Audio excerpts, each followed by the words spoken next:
إن ربي لسميع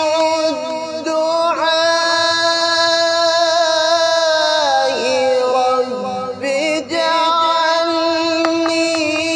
مقيم الصلاة ومن ذريتي ربنا وتقبل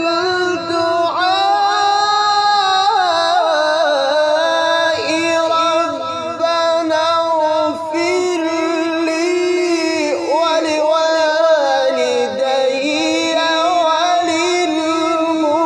وللمؤمنين يوم يقوم الحساب.